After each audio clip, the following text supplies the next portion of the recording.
자, 여러분 안녕하세요. 네, 황지범입니다. 자, 이번 제 회계관리 2급 모의고사 3회차를 시작해 보도록 하겠습니다. 2024년도 5월달에 근거로 만든 문제가 되겠고요.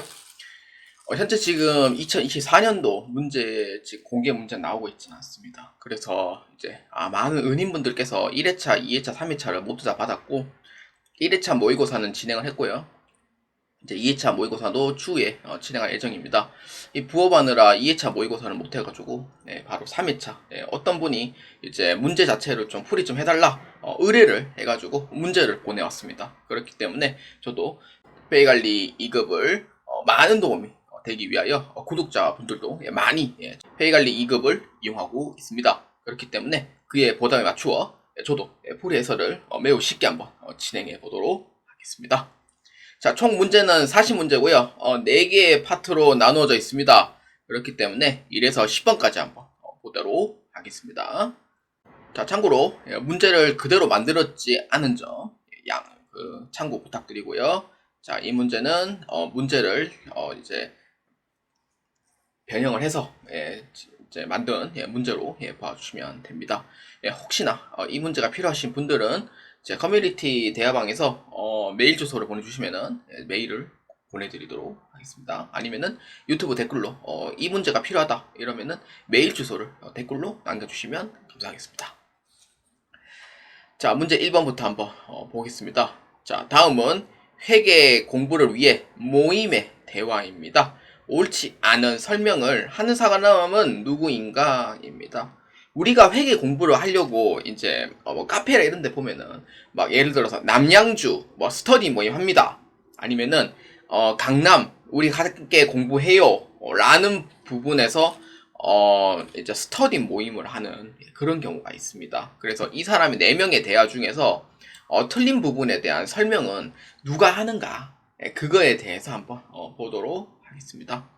자, 김찬입니다. 회계의 질적 특성 중 목적 적합성은 예측 가치, 피드백 가치, 중립성을 말합니다. 자, 목적 적합성이라고 하면은 신뢰성에 대한 이제 같은 이제 라이벌을 일으키는 이제 그런 부분에서 보면 되는데 목적 적합성의 3가지는 예측 가치, 피드백 가치는 맞아요. 근데 중립성은 목적 적합성이 맞을까요? 라고 물어보면은 그렇지 아니라는 사람들도 있고 잘 모르겠다는 사람도 있고 맞다고 생각하시는 분들도 계실 거예요. 근데 여기 중립성은요 신뢰성의 하부소성에 해당하는 부분에 중립성을 뜻하고요. 원래는 중립성이 아닌 뭘로 얘기할 거냐면은 즉 예측가치, 피드백가치, 적시성 이렇게 3가지를 보고 있습니다. 그렇기 때문에 적시성은 내용이 바뀌었을 때 이제 즉시 반영을 해야 된다는 의미가 적시성이 되고요.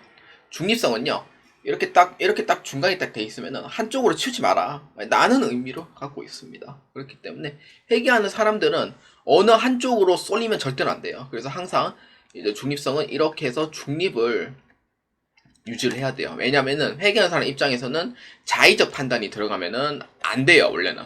그렇기 때문에 항상 원칙을 위주로 진행을 해야 되는 상황이다 보니 어느 한쪽으로 쏠리면 되면 안 되는 게 중립성을 뜻하고요. 중립성인 경우에는 신뢰성의 하부소성 얘기했으니 당연히 1번에 대한 부분은 맞지 않다라고 보아주시면 되겠습니다. 자, 그 다음에 2번 수영입니다. 재무회계의 이해관계자는 내부 이해관계자, 외부 이해관계자를 구분하며 외부 보고를 해야 됩니다. 이 내용은 맞을까 틀릴까요? 내부 이해관계자는 누구일까요? 그렇죠. 종업원을 뜻하고요. 임원을 뜻하고요. 그 다음에 대표이사도 뜻하겠죠. 이게 내부 이해관계자고요. 외부 이해관계자는 밖에 쪽에 뭐 채권자라든지 뭐 정부기관 그 다음에 투자자 그 다음에 주주 이런 것을 뜻하는 게 외부 이해관계자다 라고 보면 되죠. 그래서 보고를 할 때 어떻게 하냐면은 재무회계는 외부 보고가 원칙입니다. 근데 이제 반대로 내부 보고를 하는 경우가 있는데 내부 보고는 관리회계 쪽에 속하게 되니 꼭 재무회계하고 관리회계를 꼭 헷갈리지 않도록 주의해 주시길 바랍니다. 이 한 글자 때문에 이게 맞는 경우가 생길 수도 있고 아닌 경우가 생길 수도 있기 때문에 그래서 외부 보고인지 내부 보고인지, 그래서 재무회계인지 관리회계인지 꼭 문제를 잘 읽어보시기, 다시. 문제를 꼭 잘 읽어보시길 바랍니다. 자, 그 다음에 세 번째, 진성입니다. 관리에게는 정해진 양식은 없으며 내부 관리 목적으로만 사용합니다. 아까 얘기했던 부분 2번하고 똑같죠? 내부 보고죠, 당연히. 양식이 없는 건 맞아요. 그러니까 보고서로 작성을 하는데 뭐 정해진 양식은 없는 거는 맞습니다. 그래서 책에 보면 있어요. 자, 그 다음에 4번. 재무제표는 재무상태표, 손익계산서, 현금흐름표, 자본변동표 주석입니다. 맞죠? 5대 재무제표라고 부르긴 하니까 그래서 이거는 재무제표가 맞다라고 보아주시면 됩니다. 그렇기 때문에 이에 틀린다고 몇 번이에요? 그렇죠. 중립성이 아닌 적시성을 뜻하는 내용으로 정답은 1번으로 체크해 주시면 되겠습니다. 자, 회계관리 2급 문제 2번입니다. 다음은 경제적 사건에 대한 회계상 거래로 인식되어야 합니다. 다음에 설명 중 올바른 것은 무엇인가? 입니다. 자, 기억 한번 볼까요? 회사의 거래를 장부 작성 시 차변과 대변의 무엇 원리에 의하여 기록해야 한다 라고 했고요. 그 영향을 기록하기 위해서는 무엇으로 작성되어야 한다 입니다. 이 문제는 회계원리 배우면은 가장 기초적인 내용에서 그 일장에 보면은 우리 회계 복식부기에 대한 내용에서 설명을 하고 있어요. 그렇기 때문에 이 회계 원리는 뭐냐면은 차변과 대변에 있는 이러한 금액이 일치를 해야 한다 라는 의미를 갖고 있는 거예요. 그래서 무슨 원리예요? 회계 원리예요? 거래의 이중성이에요? 대차 평균이에요? 뭐예요? 그렇죠. 차변과 금액의 일치를 해야 한다. 그럼 뭐예요? 대차 평균의 원리라는 거죠. 자, 이 부분이 됩니다. 그래서 대차 평균의 원리가 되는 거고, 그러면은 1번 아니면 4번이 답이 되는 거고, 그러면은 이 영향을 기록하기 위하여 뭘로 작성해야 돼요? 숫자로 작성해야 돼요? 글자로 작성해야 돼요? 그렇죠. 우리는 숫자로 작성해야 돼요. 왜냐? 영향을 기록하기 위해서는 금액으로 작성해야 되거든요. 그렇기 때문에 금액으로 작성해야 한다. 그래서 이에 해당할 정답 몇 번? 4번이 올바르다라고 보아주시면 되겠습니다. 자, 회계관리 2급 문제 3번입니다. 다음의 거래에서 총계정원장에 전개하는 경우 기입할 곳을 옳은 곳은입니다.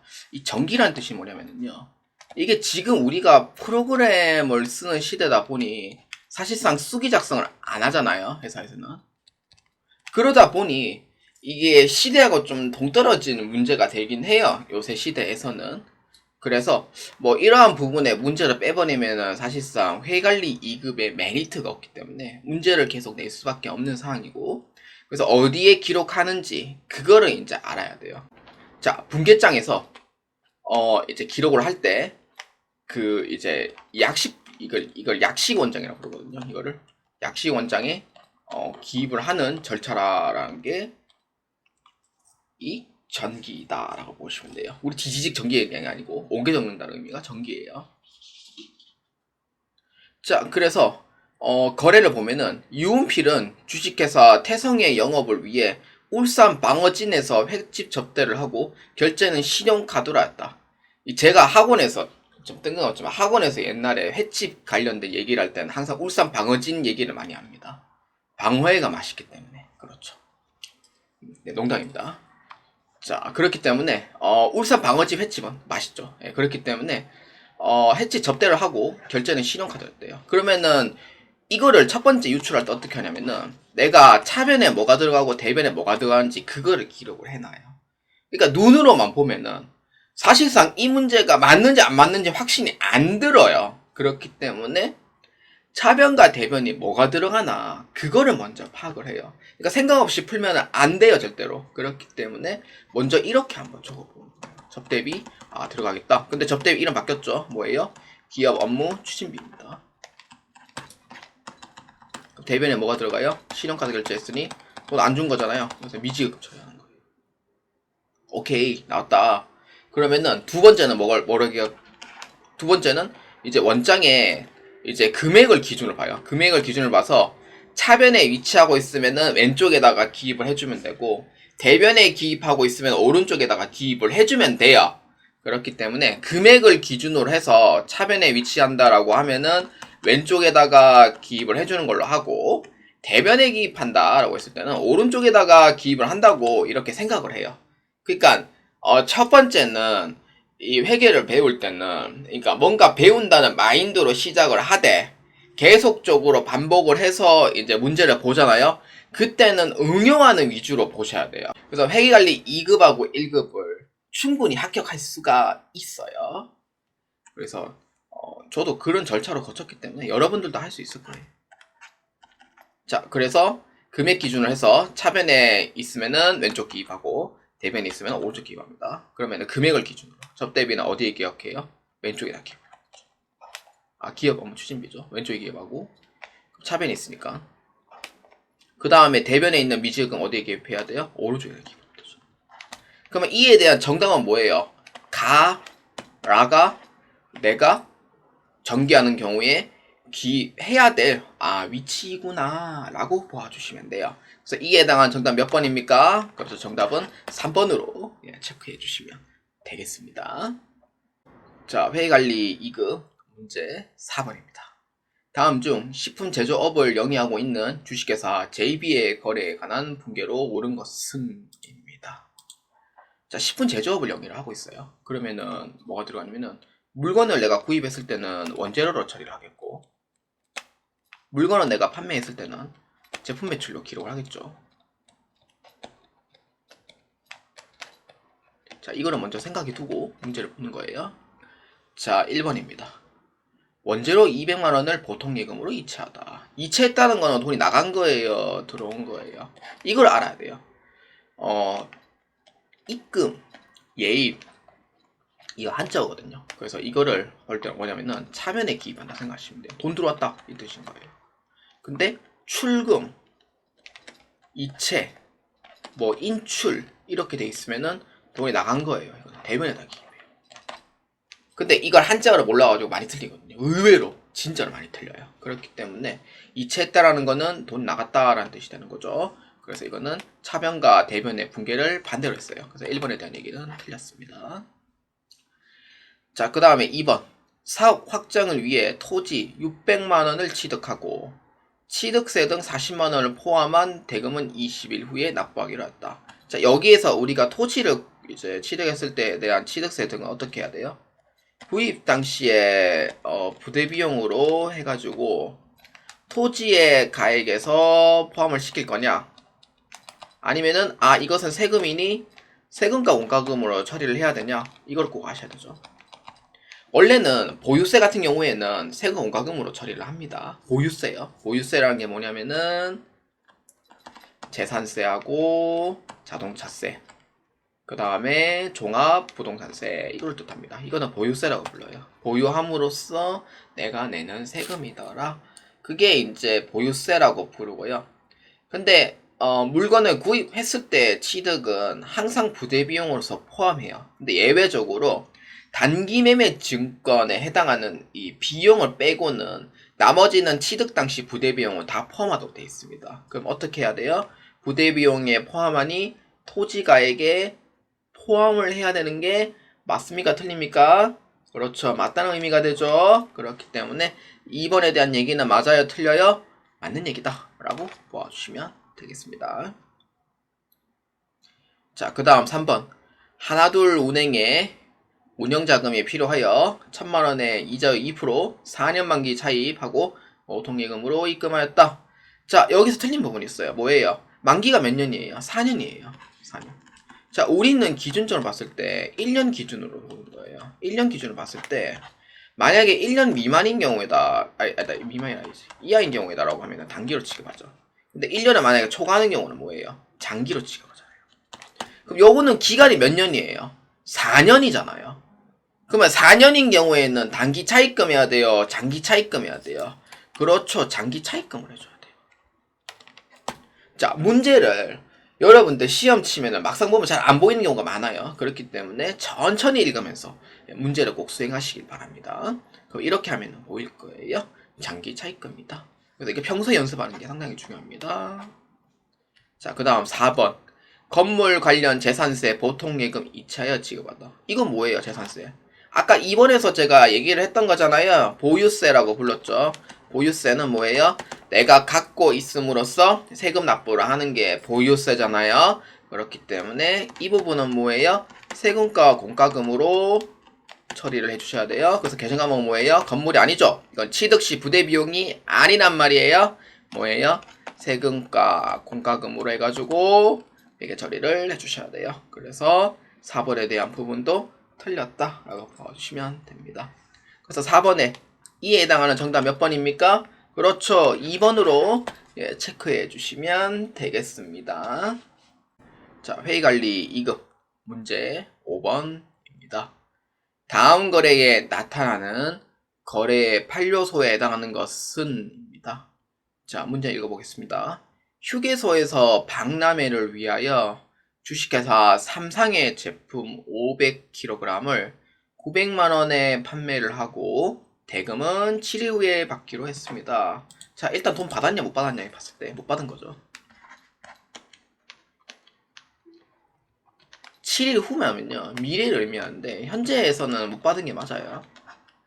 그럼 뭘로 처리해야 돼요? 일단 첫 번째는 분계를 먼저 해봐요. 자, 제품을 판매했대요. 그럼 뭐예요? 제품을 판매했은 뒤에 제품 매출로 회계 처리해줍니다. 원래 매출했을 때는 뒤에 꼭 매출을 꼭 붙여줘야 되고요. 매입을 했을 때는 원재료로 처리를 합니다. 그래서 차변에 뭘로 처리하면 돼요? 그렇죠. 외상으로 매출했으니 외상 매출금으로 처리하시면 돼요. 이거 미수금 아니에요? 그럼 대변에 뭘로 처리해야 돼요? 그렇죠. 제품 매출로 처리하시면 돼요.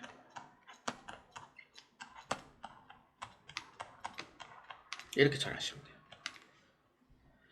자, 그러면은 첫 번째 거는 끝났고 두 번째 거는 이제 거래의 이 8요소에 해당하는 부분에서 한번 자, 어떤 건지 한번 봅시다. 외상 매출은 뭐예요? 자산이잖아요. 자산의 차변이 있으면 뭐예요? 자산의 증가예요, 감소예요? 그렇죠. 자산의 증가가 되는 거죠. 이렇게 돼요. 제품 매출은 뭐예요? 제품 매출 수익이잖아요. 수익이 어떻게 됐어요? 발생한 거잖아요. 수익의 발생이다라고 보아주시면 돼요. 자, 그러면은 거래의 8요소 중에 차변에 들어가는 부분은 자산의 증가요. 대변에 들어갈 부분은 수익의 발생이더라 라고 봐주시면 돼요. 그러면 이에 해당하는 정답 몇 번이에요? 그렇죠. 기업과 비읍이 됩니다.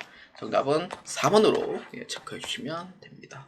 그래서 이 문제는 분계를 먼저 해보고 그 다음에 거래의 8요소가 무엇이냐, 자, 이렇게 해보시면은 문제 자체는 어렵지 않다라고 봐주시면 되겠습니다. 자, 회의관리 2급 문제 6번입니다. 다음은 주식회사 JB의 2024년 발생거래 내역입니다. 2024년 총계정 원장상 보통예금 잔액을 계산하면 얼마인가 입니다. 정기말 주식회사 JB의 보통예금 잔액은 2만원입니다.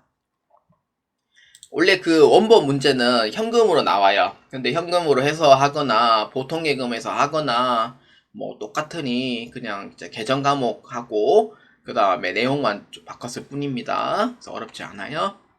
자, 이거를 할 때 어떻게 하냐면은 첫 번째는요, T자를 먼저 그려요.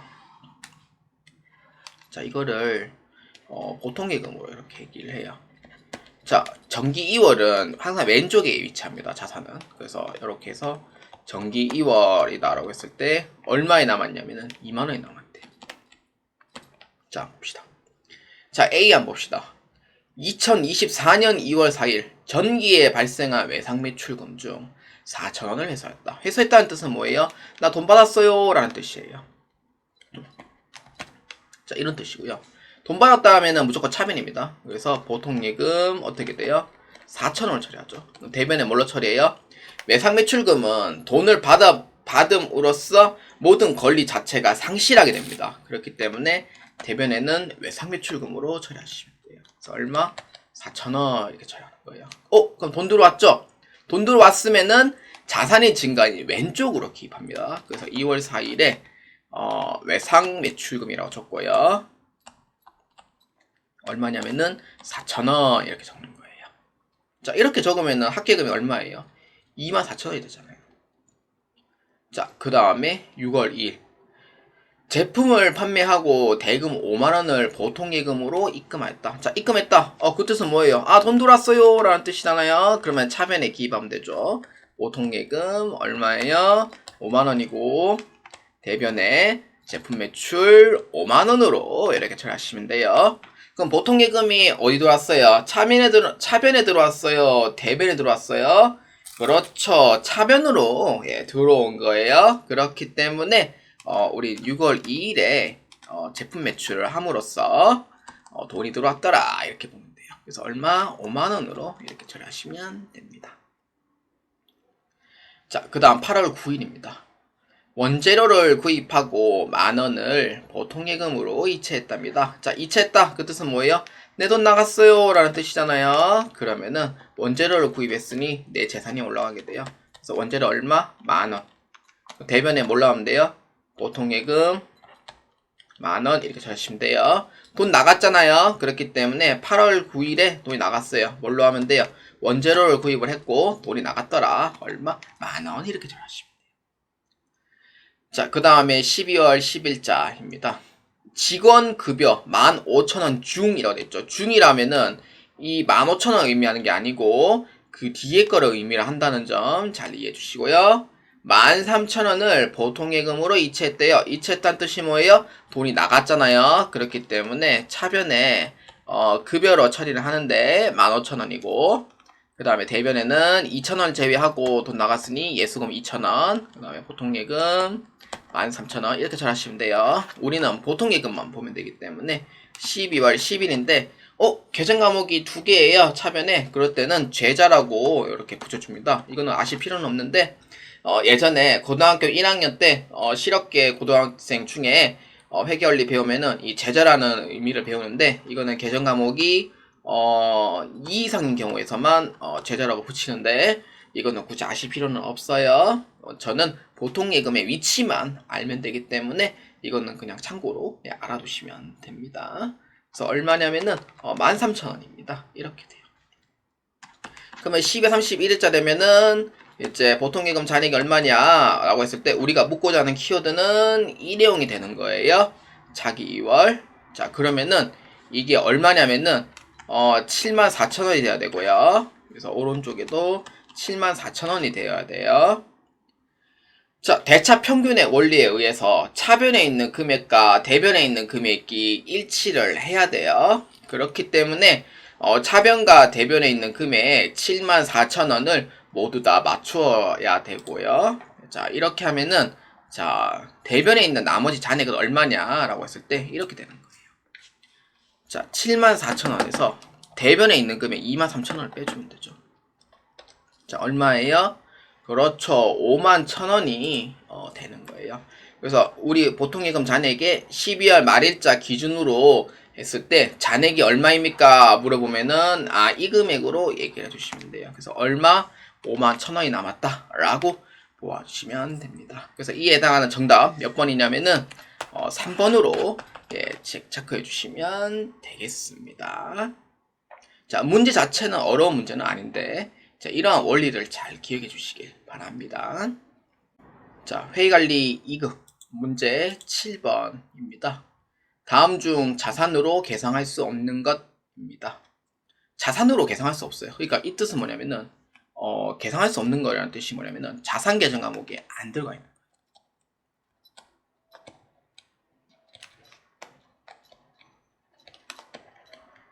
근데 이거를 계상할 수 없는 것 이렇게 얘기를 하면은 솔직히 말해서 이제 그거를 인터넷 강의를 듣는 분도 계시고 이제 유튜브에 보면은 회의관리 2급은 무료 강의가 많이 있어요. 그러니까 무료 강의를 올려주는 이제 애땡 뭐 그 다음에 해땡인가 여기에 있는 걸로 알고 있는데 회의관리 2급은 사실상 좀 뜬금없는 얘기지만 사실상 인터넷 강의에서는 사실상 그렇게 많이 듣고 있는 편이 아니다 보니 무료 강의로 해가지고 몇 년 전일 건데 좀 들어도 괜찮거든요. 그래서 혹시나 이제 무료 강의에서 보신 분도 계실 거고 그 다음에 저사매기를 통해서 배우신 분도 많 계실 거예요. 그래서 계상할 수 없는 것은 이렇게 물어보면은 자산 계정 과목이 안 들어가 있는 것을 뜻하면 됩니다. 자, 봅시다. 1번 제품을 판매하기 위하여 계약금 2만원을 수령하였다. 자, 이거예요. 자, 돈이 이제 들어왔다라고 하면은 아무 없으면 그냥 현금 들어왔다 생각하시면 돼요. 그럼 대변에는 선수금으로 처리하시면 돼요. 2만원. 자, 그럼 여기에 자산이 있냐 없나 했을 때, 그렇죠. 현금에 있는 부분이 자산이니까 이거는 자산의 증가로 해가지고 보시면 되고요. 자, 그 다음에 2번. 제품 2만원에 판매하였으며 대금은 10일 후에 수령하기로 했대요. 돈을 못 받았죠. 그래서 차변에 외상 매출금으로 처리하시면 돼요. 그럼 대변에 뭐로 처리하면 돼요? 제품 매출로 처리하시면 되죠. 이렇게 돼요. 그러면은 제품 매출은 수익이니까 자산이 어디에 있어요? 그렇죠. 외상 매출금이 있죠. 자, 이렇게 해서 처리하시면 되고요. 그러니까 분기를 먼저 해보면 돼요. 그러면은 자산이 있나 없나 확인해주면 돼요. 자, 그 다음에 건물 2만원을 취득하기 위하여 2,000원의 계약금을 지급하였다. 그러면 차변은 뭘로 처리해야 돼요? 2만원 처리해야 돼요? 아니죠. 2만원을 취득하기 위하여는 아직까지는 구두 형식이에요. 그래서 회계 처리 안 하는 거고요. 2,000원에 대해서만 회계 처리해야 되죠. 뭐예요? 선급금으로 처리해요. 대변에 이렇게 처리합니다. 선급금 뭐예요? 자산이잖아요. 그래서 자산의 증가로 봐요. 자, 그 다음에 4번. 얼음을 구입하기 위하여 창고에 보관에 대한 보관료 2만원. 사실 보관료는 계정 과목이 두 개 나눠지긴 하는데, 어떤 회사인 경우에는 보관료에 대해서 중요하다면 보관료라는 계정 과목을 써요. 또는 보관비라는 계정 과목을 쓰거나, 대체로 이제 안 중요한 부분은 그냥 수수료 비용 처리를 하거든요. 그래서 둘 중에 하나 선택이에요. 2만원이고 대변에 보통 예금 2만원이라고 칩시다. 자, 여기는 자산이 있어요 없어요? 보관료하고 수수료 비용은 뭐예요? 공통적으로 그렇죠. 비용 계정 과목이죠. 그러면은 자산이란 부분이 존재를 해요 안 해요? 근데 보통 예금은 자산이니까 이렇다 치지만, 제가 얘기를 하는 건 자산으로 계산할 수 없는 부분은 차변을 뜻하거든요. 여기에 차변 이렇게. 그렇기 때문에 4번에 대한 부분은 얼음을 구입하기 위하여 창고 보관료에 대한 보관료 2만원을 만약에 미지급했다고 했을 때는, 제가 이걸 미지급 빼버렸는데, 미지급 빼버리면 미지급금 들어가야 되거든요. 그러면 이거의 답이 확실히 틀린다는 거죠. 그렇기 때문에 이제 자산을 계산할 수 없는 부분에서는 차변을 뜻합니다. 그래서 차변을 뜻하기 때문에, 그래서 이에 해당한 정답 몇 번이에요? 그렇죠. 4번으로 체크해 주시면 되겠습니다. 자, 회의관리 2급 문제 8번입니다. 다음 중 현금 및 현금성 자산으로 분류할 수 없는 것입니다. 자, 이거는 먼저 아셔야 되는 게, 현금 안에 두 가지가 또 있어요. 뭐냐면은 현금은 지폐, 주화 이렇게 있고요. 주화라고 하면은 이제 다보탑, 벼, 이순신 장군, 학을 뜻하고요. 지폐는 아시다시피 세종대왕, 그 다음에 심사임당, 그 다음에 율곡이, 그 다음에 태계이왕 이렇게 있잖아요. 예, 그런 거는 이제 지폐 주화를 뜻하는데, 현금은 하나가 더 있어요. 뭐냐면은 현금 대용증권이라고 있어요. 증권인 거는 맞는데요. 대용이라는 뜻이 뭐냐면은 그 이제 대신할 대자에 사용할 용자에 대한 한자어예요. 그리고 현금을 대신 쓸 수 있는 증권이라는 뜻이 돼요. 어떤 거냐? 대표적인 게 우편 환정서, 그 다음에 자기야수표. 요새는 자기야수표 안 쓰죠. 그 다음에 어떤 거 있냐면은 타인방위수표, 동전방위수표라고 또 부르기도 하죠. 뭐 그 다음에 공사채, 만기이자표 뭐 이런 거 등 이렇게 있죠. 그래서 현금 대용 증권 이렇게 이제 보시면 되고, 그 다음에 밑으로 보시면은 현금성 자산이라는 게 있어요. 그러니까 현금화 그러니까 즉시 현금화가 가능한 자산, 이걸 뜻하는데, 현금성 자산은 첫 번째는 뭐냐면은 당좌예금이 있고요. 두 번째는 보통예금. 이거는 즉시 현금화가 가능한 자산이 돼요. 그 다음에 세 번째는 뭐냐면은 3개월 이내에 현금화 가능한 자산. 어떤 거 있냐면은 정기예금 있고, 정기적금 있고, 그 다음에 뭐 한매채 있고, 그 다음에 양도성 예금 증서 있고, 이런 거 등등 이렇게 있어요. 그래서 기간이 3개월 이내에 현금화 가능한 자산을 뜻해요. 그래서 이게 이제 현금 및 현금성 자산의 종류인데, 여기서 또 하나 더 붙이자면은 주의사항이 뭐냐면은, 주의사항이 뭐냐면은 항상 이 부분은 현금이 아니다라고 얘기를 해요. 그래서 어떤 거냐면 선일자 수표 이거는 어음으로 취급을 하거든요. 그 다음에 우표는 통신비로 취급을 합니다. 그 다음에 회사의 가불금 이거는 이제 주임종 단기 채권을 부르거든요. 회사에 이제 돈 빌려가는 경우 있죠. 이런 경우에는 현금이 아닙니다. 그러면 답이 나왔죠? 몇 번이에요? 그렇죠. 제가 얘기했던 부분은 다 얘기를 했고 주의사항에서 제가 이 부분은 현금이 아니라고 했으니 정답 몇 번? 2번으로 체크해 주시면 되겠습니다. 자, 회의관리 2급 문제 9번입니다. 다음 현금 흐름표에 관한 설명으로 옳지 않은 것은입니다. 이 현금 흐름표는 회의관리 1, 2급에서 한 번씩 나와요. 그래서 꼭 알아두세요. 그냥 이론적인 내용만 알아두시면 돼요. 자, 그 다음 1번. 현금 흐름표는 영업활동, 투자활동, 재무활동 세 가지로 구분한다. 맞습니다. 그렇죠. 활동이 세 가지인 거 맞죠? 그 다음에 현금 흐름표는 현금주의에 의하여 작성한다. 맞습니다. 실제로 이제 현금이 들어오는 부분이냐, 현금이 이제 나가는 부분에 대해서 이제 조정을 하게 되는데 실질적으로 비현금성 지출인 경우에는 현금이 들어온 걸로 취급하기 때문에 그래서 현금주의에 의해서 작성을 하는 거고요. 근데 만약에 현금 흐름표를 발생주의에 의해서 작성한다고 하면은 틀려요. 그래서 얘는 유일하게 현금주의에 의해서만 작성을 하는 게 현금 흐름표이다 라고 보아주시면 되겠습니다. 그 다음 3번 매출 채권에 관련된 현금 흐름은 영업활동에 관한 현금 흐름이다. 맞습니다. 영업활동, 그러니까 우리가 물건을 판매하고 사고 그러한 목적에 있는 부분에서는 영업활동으로 보고 있잖아요. 그래서 맞는 얘기가 되고요. 그 다음에 4번 투자활동에 관련된 현금 흐름은 차입금, 상환, 자본거래 등에 해당된다. 자본이라고 돼 있으면은 이거는 재무활동으로 봐요. 투자활동이라고 보면은 어떤 거냐면은 대표적인 게 뭐냐면은 투자자산, 그 다음에 유형자산. 유형자산도 이제 회사를 운영하기 위한 이제 내가 투자를 한다고 생각하거든요. 그래서 유형자산, 그 다음에 무형자산 이렇게 보여요.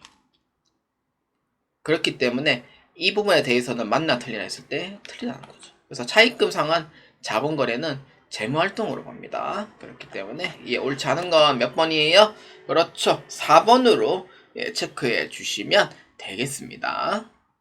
자, 회의관리 2급 문제 10번입니다.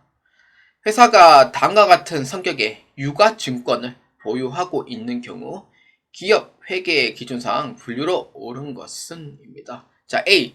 장기 투자 목적으로 취득하는 자산이다 라고 하면은 이제 유가증권이라고 하면은 개정 과목이 세 가지가 딱 생각해야 돼요. 뭐예요? 단기 매매 증권, 그 다음 매도하는 증권, 만기 보유 증권 이 세 가지예요. 근데 단기 매매 증권은 단기 취득에 대한 부분이고요. 매도하는 증권, 만기 보유 증권은 장기 목적으로 보고 있어요. 그렇기 때문에 A에서는 해당 사항이 아니다라고 보아주시면 되죠. 이렇게 적어볼게요. 자, 그다음 두 번째. 장기 투자 목적으로 취득하는 자산인 경우 부대 비용을 포함하여 잔고 임명한다. 단기 매매 증권은 부대 비용 따로 하잖아요. 그래서 해당 사항이 없죠. 그래서 장기인 경우에는 부대 비용 포함하니까 맞아요. 자, 그 다음 결산 시 평가 손익은 손익이 아닌 자본으로 처리한다 입니다. 그러니까 장기 투자 목적은 평가를 하는 건 맞는데 이거 자본으로 처리 안 돼요. 그래서 단기 매매 증권은 단기 손익이니까 처리 안 하고요. 매도하는 증권은 평가를 하되 자본으로 하는 건 맞습니다. 근데 만기 보유 증권은 이거는 평가 자체를 안 해요. 평가를 안 하고 그러니까 삼각후 원가라고 해가지고 그러니까 이자하고 현재 가치 부분의 차익만큼 처리를 해야 돼서 그 삼각후 원가라고 불러요. 그래서 평가 자체는 하지 않는 거고요. 그만 답이 나왔죠. 그 다음에 평가 손익은 기타 포괄 손익 누계액으로 분류한다. 자본이니까 이쪽으로 분류를 해야 한다 라는 의미가 됐죠. 단기 매매 증권은 아니고 매도한 증권 맞고 만기 보유 증권은 자본으로 분류되지는 않습니다. 그렇기 때문에 이에 해당하는 정답 몇 번이에요? 매도가능 증권이 답이 되겠네요. 그래서 정답은 2번으로 체크해 주시면 되겠습니다.